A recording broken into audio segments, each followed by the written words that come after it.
Assalamualaikum warahmatullahi wabarakatuh. Pada pertemuan keempat ini kita akan mempelajari tentang terminologi dasar graf.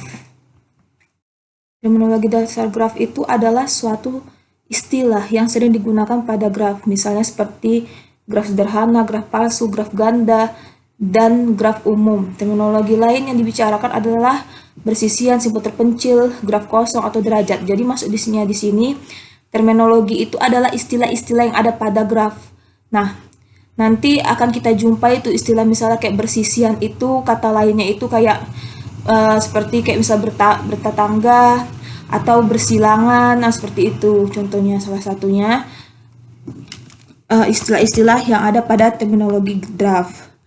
Langsung saja kita masuk ke contoh-contoh terminologi pada graf. Yang pertama itu, ini dia ada berelasi atau istilah yang dikenal dengan adjacent, yang dimana dua buah simpul dikatakan berelasi bila keduanya terhubung langsung.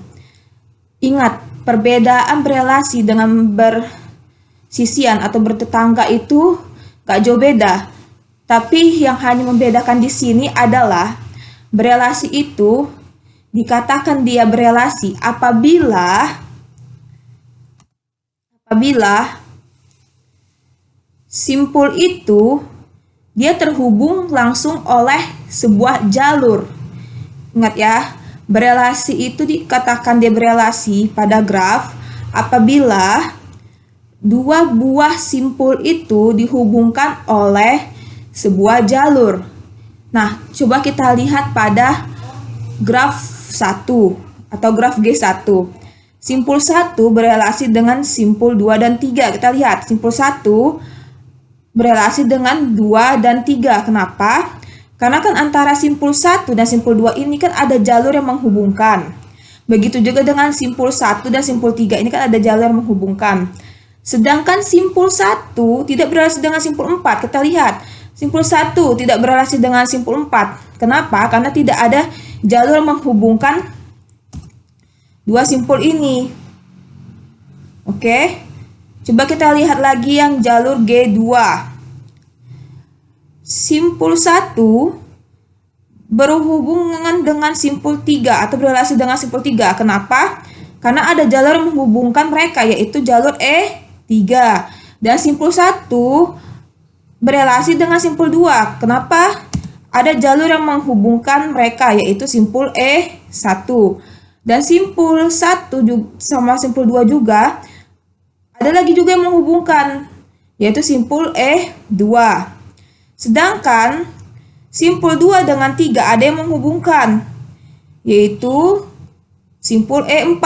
Maka simpul 2 dan 3 disebut simpul yang berelasi. Kita lihat yang G3.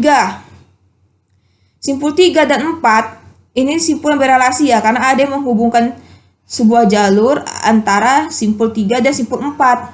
Nah, demikianlah berelasi. Berelasi itu adalah dua buah simpul yang dihubungkan langsung oleh satu jalur.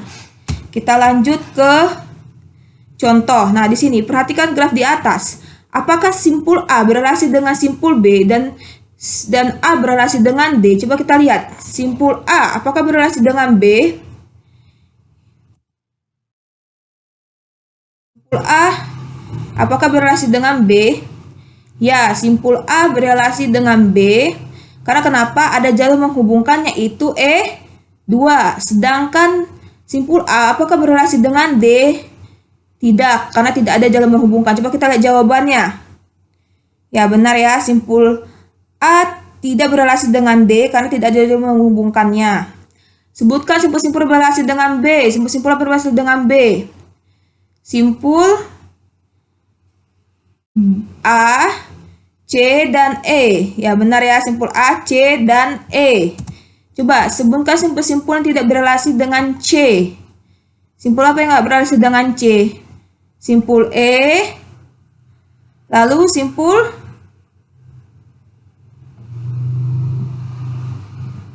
apa lagi kira-kira? Simpul E dan simpul A, ya kan? Maka jawabannya adalah simpul A dan simpul C yang tidak berelasi karena tidak ada jalur yang menghubungkan antara simpul E dan simpul A. Kita lanjut bersisian atau yang biasa dikenal dengan istilah insidensi. Bersisian juga dikenal juga dengan istilah berinsinden. Jadi, suatu sisi pada graf dikatakan dia bersisian dengan suatu simpul jika sisi itu menghubungkan simpul yang satu dengan simpul yang lain. Nah, tadi kan kalau misalnya dia berelasi itu kan dua simpul yang dihubungkan oleh sebuah jalur. Bedanya pada bersisian itu yaitu dia sisinya itu menghubungkan simpul yang satu dengan simpul yang lain. Itu bedanya ya. Artinya, kalau tadi dia ibaratnya dia berrelasi itu dia adalah dua simpul yang dihubungkan oleh sebuah jalur, sedangkan bersisian adalah sisi yang menghubungkan simpul yang satunya dengan simpul yang lain. Untuk sembarang sisi E ini kan dikenalkan dengan sisi atau edges ya. Sedangkan V ini kan dilambangkan dengan simpul atau vertex, ya kan? Seperti yang kita pelajari pada pertemuan kedua, di mana E bersisian dengan simpul VJ atau E bersisian dengan simpul VK. Coba kita tinjau graf G1-nya. Sisi E1 bersisian dengan simpul 1 dan simpul 2. Kenapa? Karena sisi E1 ini tadi dia akan menghubungkan antara simpul 1 dengan simpul 2 kan? Nah, sedangkan E2 dia bersisian dengan simpul 1 dan simpul 3. Ya benar. Tetapi E1 tidak bersisian dengan simpul 4. Kenapa? Karena dia tidak menghubungkan antara simpul 1 dengan simpul 4. Ya kan? Nah, kita lihat di sini. Pada G2. Simpul E4.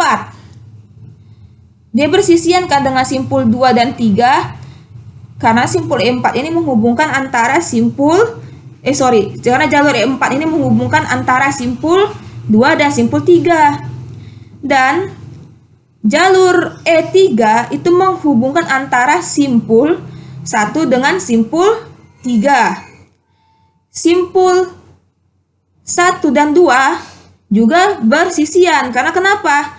Ada jalur yang menyatukan mereka yaitu jalur E1. Dan jalur E2 juga menghubungkan antara simpul 1 dan simpul 2. Nah, kita lihat pada graf 3.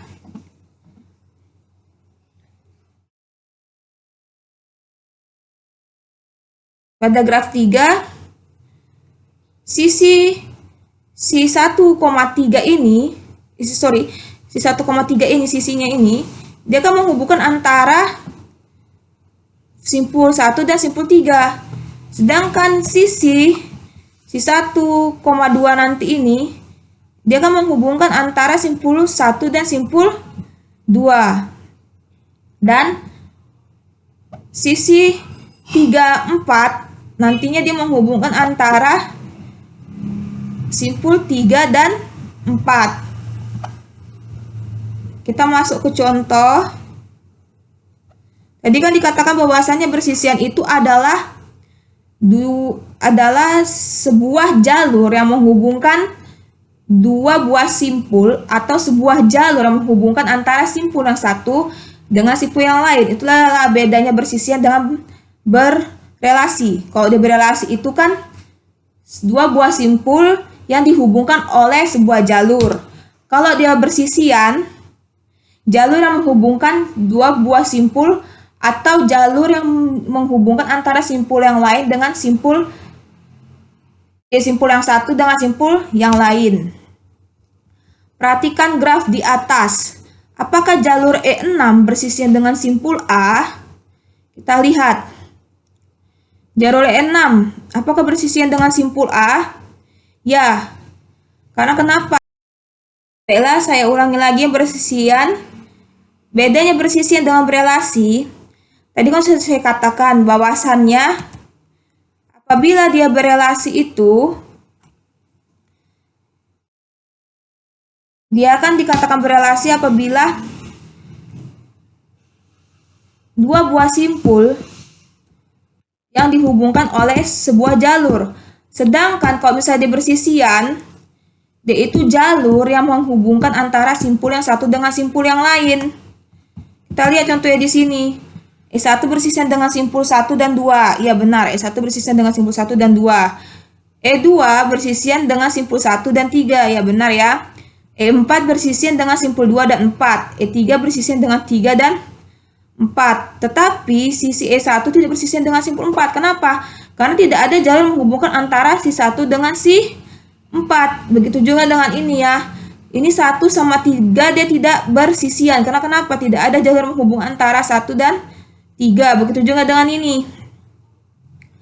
5 dan 4 ini kan dia tidak bersisian. Karena tidak ada jalur yang menghubungkan antara 5 dan 4. Oke, kita lanjut ke contoh langsung. Apakah jalur E6 bersisian dengan simpul A? Ya, jalur E6 bersisian dengan simpul A. Karena kenapa? Ada jalur yang menghubungkan si simpul A dengan simpul E. Ya kan? Siapa itu jalurnya? Yaitu E6. Nah, ini dia. Jalur E6 bersisian dengan simpul A karena E6 menghubungkan simpul lain yaitu E. Coba kita lihat lagi, apakah jalur E2 bersisian dengan simpul D? Ya, jalur E2 bersisian dengan simpul apakah jalur E2 bersisian dengan simpul D? Tidak. Jalur E2 tidak bersisian dengan simpul D karena jalur E2 tidak menghubungkan ke simpul yang lain, ya kan? Tetapi jalur E2 ini dia menghubungkan ke simpul C, tapi dia tidak menghubungkan ke simpul D. Ya kan? Simpul-simpul bersisian dengan E7 adalah, coba kita lihat E7. E7, simpul-simpul bersisian dengan E7 itu apa-apa saja? C dan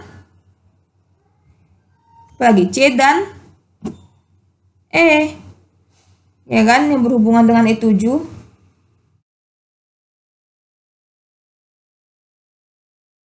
Oke, kita masuk ke simpul terpencil. Di mana simpul terpencil ialah simpul yang tidak memiliki sisi yang bersisian dengannya.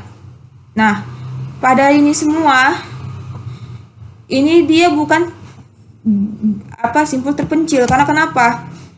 Simpulnya ada yang menyatukan simpul terpencil itu pada sebuah graf itu adalah pada G3. Simpul 5 adalah simpul terpencil. Karena kenapa?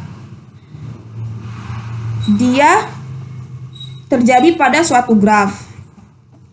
Tapi sisi 5 ini dia tidak ada sama sekali jalur yang menghubungkan antara simpul yang satu dengan simpul yang lain. Makanya dia disebut simpul terpencil. Tapi kenapa dia nggak disebut dengan graf kosong? Karena dia masih termasuk dalam sebuah graf yang grafnya itu juga ada tetap jalurnya gitu ya kan. Tapi hanya dia saja yang dia tidak mempunyai sebuah jalur, makanya dia sebut simpul terpencil. Beda dengan graf kosong. Sedangkan graf kosong dia graf yang himpunan sisi-sisinya merupakan himpunan kosong, dia sama sekali tidak ada. Nah, itu perbedaan antara simpul terpencil dengan graf kosong. Kalau dia pada simpul terpencil, dia grafnya masih ada simpul-simpul lain yang menghubungkan atau dihubungkan oleh sebuah jalur. Ya kan, simpul-simpul lainnya masih ada yang dihubungkan oleh sebuah jalur. Kalau si graf ini tidak ada ya nak ya. Ini dia tidak masuk simpul terpencil. Salah satu contoh simpul terpencil itu adalah pada graf G3 ini. Kenapa graf G3 ini dia disebut simpul terpencil pada simpul 5-nya? Berbeda dengan simpul atau graf kosong. Itu sebabnya pada graf G3 ini simpul 5 itu dibuat simpul terpencil itu kan kenapa? Karena kan pada graf 3 ini kan yang lainnya itu kan dia masih dihubungkan oleh sebuah jalur. Sedangkan graf kosong kan dia betul-betul kosong, nah jalurnya semua, dia hanya titik saja.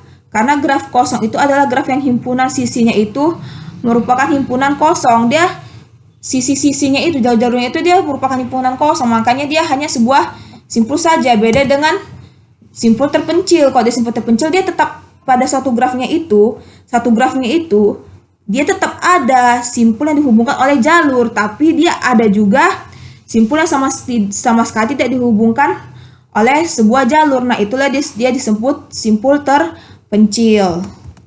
Itulah perbedaannya. Nah, kita masuk ke derajat atau degree. Derajat suatu simpul adalah simpul pada graf tidak berarah adalah jumlah sisi yang bersisian dengan simpul tersebut. Nah, inilah perbedaannya. Suatu derajat pada suatu simpul pada graf yang nggak berarah atau tidak ada arahnya atau tidak ada tanda panahnya, seperti kita pelajari perbedaan antara graf berarah dengan tidak berarah. Bahwasanya kalau misalnya graf berarah itu kan dia kan ada panahnya ya, dia baik itu graf atau panahnya itu panah masuk atau panah keluar. Sedangkan kalau misalnya graf tidak berarah kan dia tidak ada panahnya ya. Nah, di sini kita akan mempelajari dulu derajatnya itu pada graf tidak berarah. Kalau pada graf tidak berarah, derajat itu adalah jumlah sisi yang bersisian dengan simpul tersebut, kecuali loop. Pada simpul yang mempunyai loop itu dihitung 2 derajat. Nah, jadi pada graf yang dia mempunyai loop, loopnya itu dihitung tuh 2 derajat. Ya, derajat dari simpul dinotasikan dengan dv. Nah, tinjau pada graf 1. Derajat pada graf derajat pada simpul 1. Nah, kita lihat pada graf G1. Derajat simpul satunya itu berapa? 1, 2, ya kan? Simpul yang menghubungkannya kan? Jadi makanya derajat pada simpul 1 yaitu adalah 2, derajat pada simpul 4 kita lihat juga 2, derajat pada simpul 2 kita lihat pada graf B1-nya ada 3, derajat pada simpul 3-nya ada 3 juga.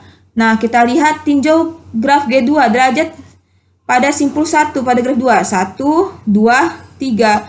Maka derajat pada simpul 1 pada graf G2 sama dengan 3 karena ada bersisian dengan sisi ganda ya kan. Tadi kan di ganda nih sisinya ya. 1, 2, 3. Nah, derajat 3 sama dengan 4 karena dia ada loop. Tadi kan kita sudah katakan bahwasannya pada graf yang punya loop itu derajat itu dikatakan 2, makanya derajat pada simpul 3 ini ada 4. 1, 2, 3, 4. Ya kan? Karena pada loop derajat itu dihitung 2.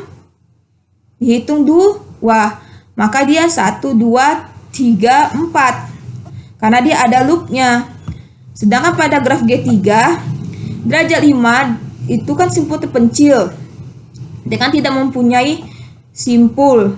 Dia yang tidak mempunyai jalur, maka dia disebut simpul terpencil dan derajatnya itu adalah 0. Ya kan? Sedangkan derajat pada 4 ini dia 1. Kalau dia derajatnya itu 1, dia disebut dengan simpul anting-anting. Karena kenapa? Nah, dia derajatnya hanya 1. Jadi kata lainnya itu atau istilahnya itu kalau misalnya pada suatu graf yang dia hanya mempunyai derajat 1 itu dia disebut dengan simpul anting-anting atau pendan vertex.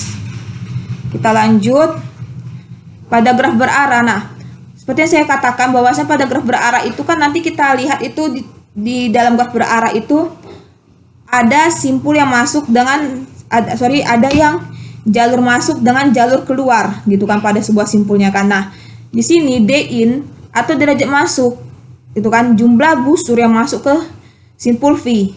Nah, jumlah busur ini maksudnya itu jumlah busur pada jalur yang masuk pada ke sebuah simpul gitu. Sedangkan derajat out atau derajat keluar itu adalah jumlah busur atau jumlah jalur yang ada tanda panahnya itu yang keluar dari simpul itu tadi gitu. Nah, nanti rumusnya itu pada graf berarah itu dia itu yaitu dV sama dengan D in Oke, kita masuk nak. Tadi kan kita sudah belajar pada graf berarah, pada graf tidak berarah.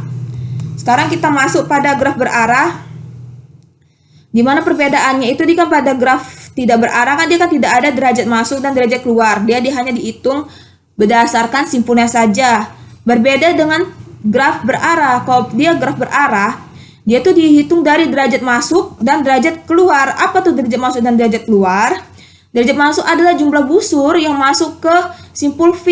Ini maksudnya nak, jumlah pada si jalur itu tadi yang ada tanda panahnya atau tanda busurnya itu, yang dia tuh masuk pada ke sebuah simpulnya gitu.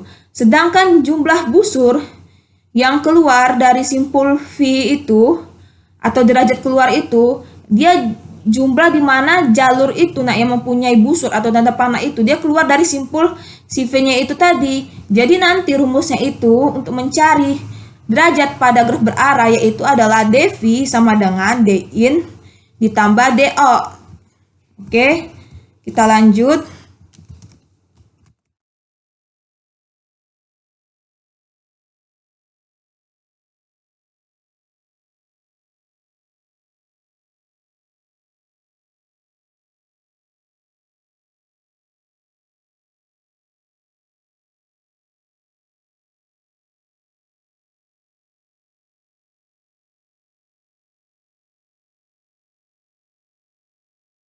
Coba kita lihat atau kita tinjau pada graf G4.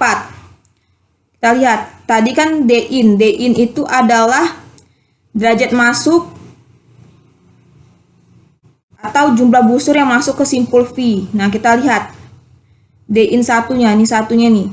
Berapa jumlah busur yang masuk ke si 1? 1, 2, ya kan? Ada 2. D-outnya berapa dia? Ada 1, ya kan? Derajat keluarnya kan? Nah, pada simpul 2-nya, din-nya berapa? Simpul 2 din-nya, derajat masuknya pada simpul 2 ada 1, 2, ada 2 juga ya kan? Nah, pada din 3, coba kita lihat. din 3 derajat masuk pada 3, 1, 2, ada 2 juga. Sedangkan din 4 ada 1 ya kan. Nah, derajat keluar pada simpul 1 kita lihat. Ada 1. Derajat keluar pada simpul 2 kita lihat. Derajat keluar pada simpul 2. 1, 2. Sama 1 lagi 3. Jadi ada 3. Derajat keluar pada simpul 3 ada 1, ya kan? Cuma 1. Derajat keluar pada simpul 4. Coba kita lihat. Derajat keluar pada simpul 4 1, 2. Ya kan? Nah, coba tinjau pada graf G5. Derajat masuk pada simpul 1. Kita lihat derajat masuk pada simpul 1, din 1. Coba kita lihat din 1. din 1 pada simpul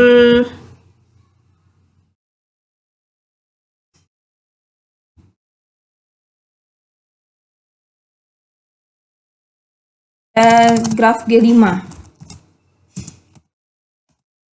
kan din satunya berapa itu, sama dengan din satunya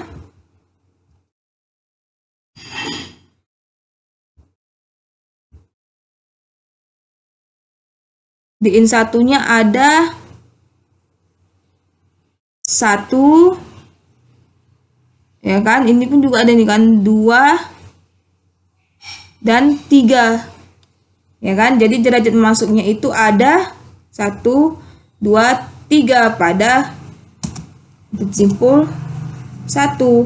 Sedangkan d-out-nya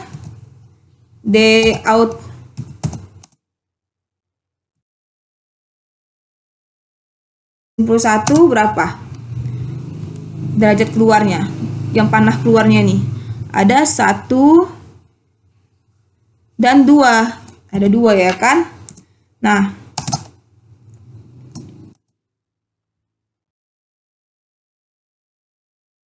D in 2, derajat masuknya ada, masuk simpul 2 ada berapa? Satu kan, cuman kan? Ya kan, berarti D in-nya 1. Nah, D out 2-nya, pada simpul 2-nya ada, derajat masuknya ada 1, 2, ya kan? Ada 2 juga. Nah, untuk si D in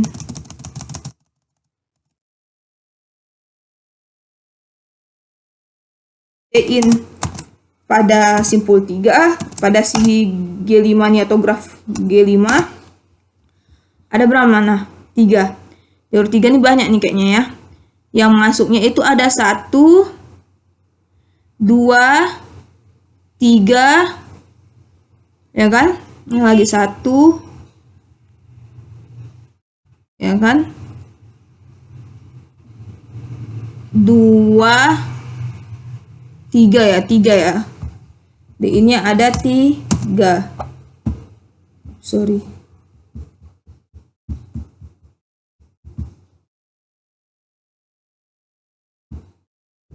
D ini ada 3. Ya kan? Untuk D out 3. Berapa D out 3-nya? 1, 2, 3, 4. Ada 4. Nah, pada D in 4, coba dilihat pada D in 4 ada 1, 2. Sedangkan pada D out 4 ada 1, 2. Ya kan? Oke, sampai di sini kita lanjut. Lemma jabat tangan. Lemma jabat tangan ini adalah teorema ya. Nah, di mana teorema jabat tangan ini adalah jumlah dari derajat semua simpul pada suatu graf adalah genap, yaitu 2 kali jumlah sisi pada graf tersebut. Dengan kata lain, jika pasangan terurut dari suatu graf G adalah V dan E, maka jumlah derajat pada suatu simpul itu, di mana simpulnya itu jumlahnya itu adalah V, anggota dari V besar, itu sama dengan 2 dikali sisinya, ya nak ya. Nah, di sini kita ketahui bahwasannya itu, jadi kan dikatakan bahwasannya jika pada suatu graf dia itu mempunyai anggota simpul dan sisi atau jalur, maka derajat simpulnya itu sama dengan 2 dikali jalurnya atau 2 dikali dengan banyaknya jalur, di mana si jumlahnya ini terdiri dari anggota V atau anggota V besarnya gitu. Maksudnya di sini jumlah seluruh si anggota simpulnya itu, nak. Ya kan? Kita tinjau aja dari graf G1-nya. Nah, di sini graf G1-nya itu tadi kan contoh ini dia derajat satunya itu kan kita ketahui ada 2. Derajat 2-nya kita ketahui ada 3. Ya kan? Derajat 2-nya. Nah, derajat 3-nya itu kita ketahui ada 3.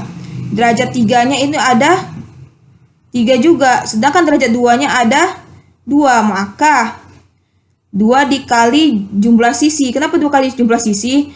Coba kita jumlahkan tadi. Nah, ini kan kita jumlahkan jumlah derajat itu dari anggota si V kecil sampai dengan anggota V besar. Itu maksudnya anggota misalnya dari V1, V2, V3, V4 sampai dengan Vn, itu jumlah derajatnya itu ditambahkan, lalu itu bakalan setara dengan 2 kali jumlah sisi. Nah, 2 kali jumlah sisinya akan setara dengan seperti itu. Lalu sudah dikalikan itu nanti dia akan bakalan sama hasilnya, yaitu dia jumlahnya itu adalah genap. Nah, coba kita lihat. 2 ditambah 3 ditambah 3 ditambah 2 kan tadi kan hasil dari yang graf G1-nya itu kan sama dengan 10.